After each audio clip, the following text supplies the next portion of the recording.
Hola, bienvenidos a Esquina Literaria. Les estoy compartiendo la lectura de este libro, Los Rockefeller.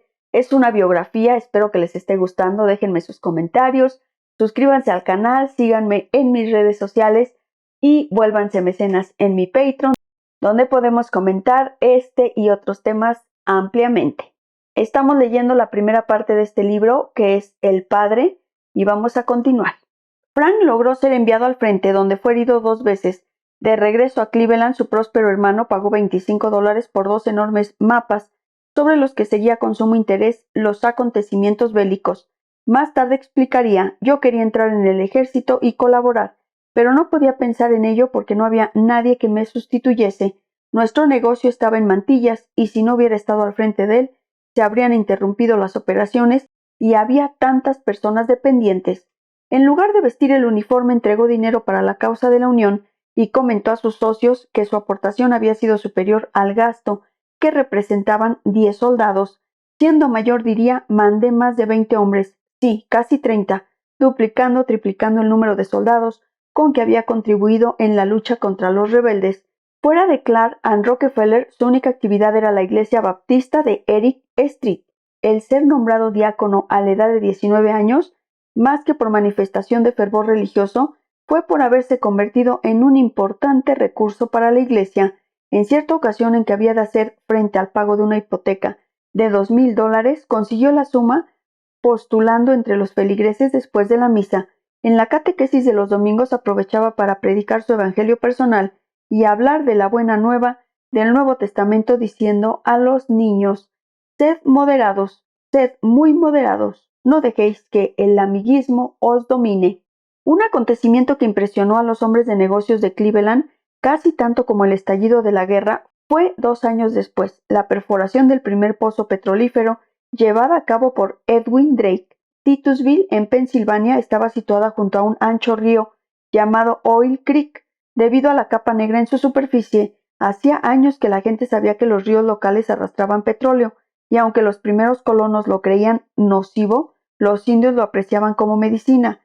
Cuando Rockefeller entró a trabajar en Hewitt & Tuttle, el petróleo embotellado era un artículo de la farmacopea de su padre y otros doctores de la legua, y además estaba considerado el producto de iluminación más barato, eficaz y duradero, de tal modo que en 1859 el pozo de Titusville del coronel Drake atrajo una avalancha de emigrantes a la zona, que poco después fue denominada la región del petróleo.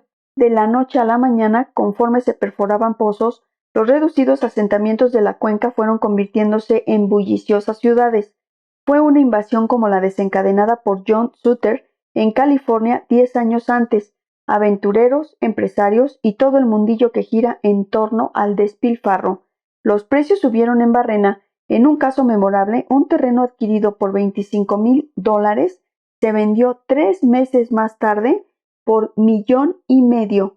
Pronto se alzaron contra el cielo bosques de torres de perforación en aquel El Dorado, en el que una metrópoli se transformaba al secarse los pozos en imagen fantasmagórica de la noche a la mañana.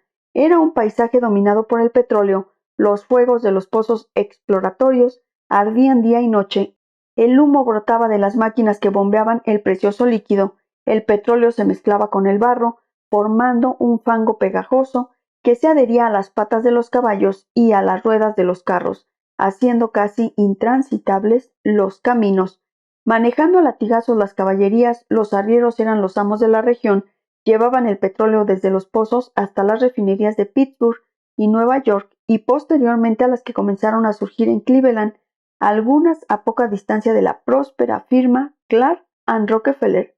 El joven socio estaba impresionado por el auge del negocio petrolero, y como hacían otros hombres de negocios de Cleveland, decidió invertir en él, pero sabiendo que el verdadero dinero no se hacía con el bombeo, sino en las fases intermedias de transporte y refino.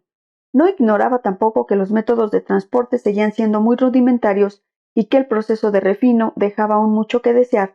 Por eso decidió seguir de momento con las consignaciones de carne y grano. 4 años después de la huelga petrolera en Titusville, se produjo una coyuntura favorable con el enlace ferroviario de Cleveland. Las compañías ferroviarias Atlantic y Great Western llevaron los primeros trenes a la ciudad para unirla al lago Erie y conectarla directamente con Nueva York, al tiempo que abrían una vía de penetración hacia el corazón de las zonas petrolíferas. A lo largo del trazado urbano del tren fueron surgiendo rápidamente las refinerías. En 1863, ambas compañías transportaban ya más de 1,5 millones de barriles de crudo, convirtiéndose enseguida el ferrocarril en el principal medio de transporte del petróleo nacional. A su vez, Cleveland se beneficiaba de la prosperidad del negocio del petróleo.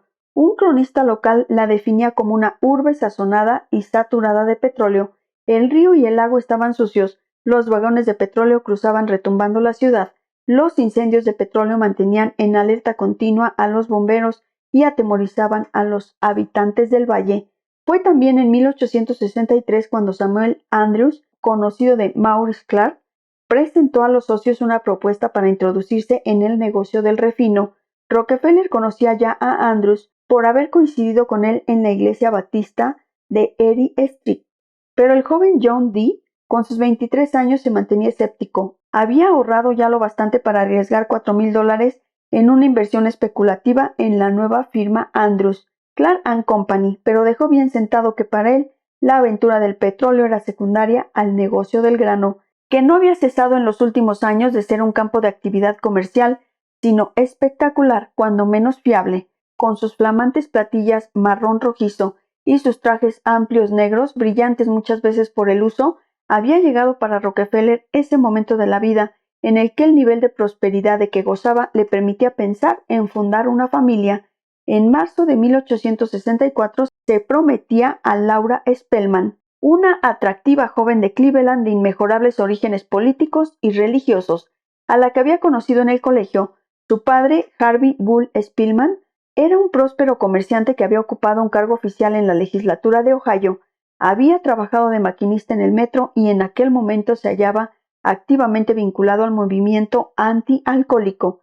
El matrimonio se mostraba muy orgulloso de sus dos hijas, Laura y Lucy, y con frecuencia les hacía fotografiar en retratos color sepia, donde vemos a una joven Seti, como llamaban a Laura, de rasgos generosos y abundante pelo negro, con raya en medio y moño atrás. Tras graduarse en el Instituto de Enseñanza Media, las hijas de los Spelman se matricularon en el Orid College Institute de Worcester, Massachusetts, y volvieron después a Cleveland para hacerse maestras, vinculadas de modo activo a la vida piadosa y a la beneficencia para negros.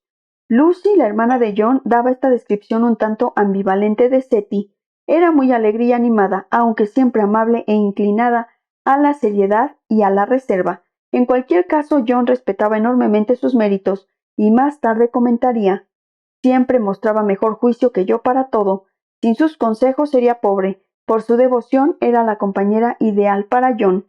Pero en la práctica sabía abrir su mentalidad, inclinada a la religión, hacia el ganar dinero con ese sentido por el arte, la cultura y la actividad social que tan importante papel jugaría en la dinastía Rockefeller. John apreciaba la revalorización vital que para él representaba, pero no estaba muy enamorado. Hacía la corte a su novia con el mismo tesón con que se había convertido en uno de los principales hombres de negocios de Cleveland. Por entonces ya había llenado las páginas del mayor A y seguía con el mayor B. No se trataba ya de apuntes de unos cuantos centavos destinados de vez en cuando a la Mite Society y otras obras de caridad. Ahora las cifras eran en dólares y bajo el epígrafe de gastos varios podía seguirse el proceso de su noviazgo.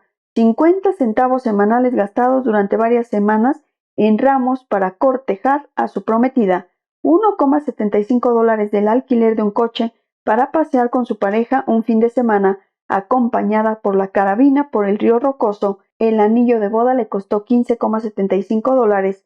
El 8 de septiembre de 1854 hizo apresuradamente el siguiente apunte: boda a las 12 de la tarde con la señorita L. C. Spelman. Ofició el reverendo D. Walcott, asistido por el Rev. Page, en la iglesia del barrio de residencia de la novia. Una vez casado, volvió a entregarse con plena dedicación a los negocios.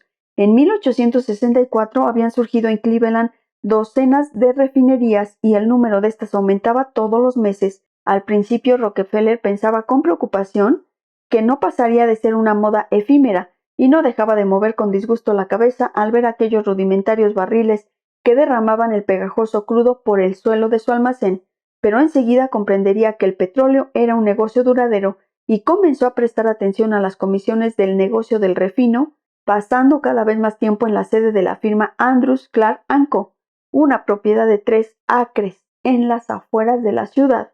Entre los socios se daba una división natural del trabajo. Andrews era muy competente en la primitiva tecnología petrolífera y se encargaba de la parte mecánica. El genial Clark cerraba los tratados con los productores de la región y con los carreteros para el transporte, mientras Rockefeller se encargaba de la financiación y de las ventas.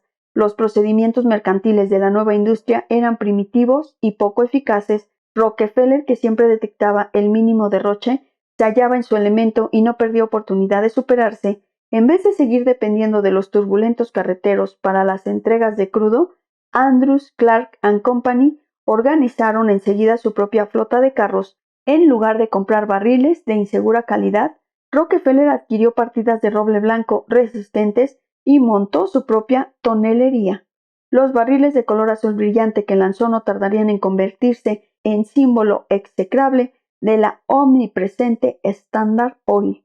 Pero de momento Rockefeller estaba más que satisfecho por haber reducido a 96 centavos los $2,50 que anteriormente pagaba la firma.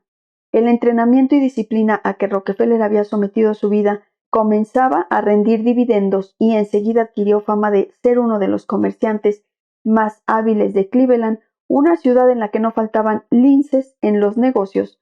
Su tacañería era una cualidad inapreciable para los regateos, se había convertido en el elemento idóneo para dirigir el negocio, y su único placer era el éxito en las transacciones. Ida Tarbell recogió este testimonio de un conocido de Rockefeller en los tiempos en que redactaba la historia de la Standard Oil. La única vez en que vi exultante a Rockefeller fue al recibir un informe del puerto diciendo que su cliente había asegurado un cargamento de petróleo por una cifra muy inferior al precio del mercado. Saltó de la silla dando gritos de alegría, se puso a bailar y me dio un brazo tirando su sombrero al aire, comportándose tan alocadamente que nunca lo olvidaré. A principios de 1865 la próspera firma Andrews, Clark & Co. se dividía por disensiones. A Rockefeller, el socio mudo pero ya entonces muy entusiasta, le molestaba cada vez más la reticencia de Clark a ampliar el negocio.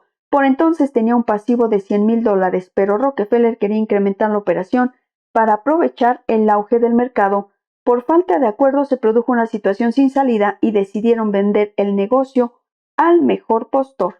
La subasta se celebró el 2 de febrero de 1865 y a ella concurrieron Rockefeller y Andrews contra Clark. Este inició la puja con $500, Rockefeller la elevó a 1,000 y así fueron subiendo hasta 40,000, 50,000 y 60,000 sin que ninguna de las partes cediera. Hasta los 70,000 se produjo un profundo silencio.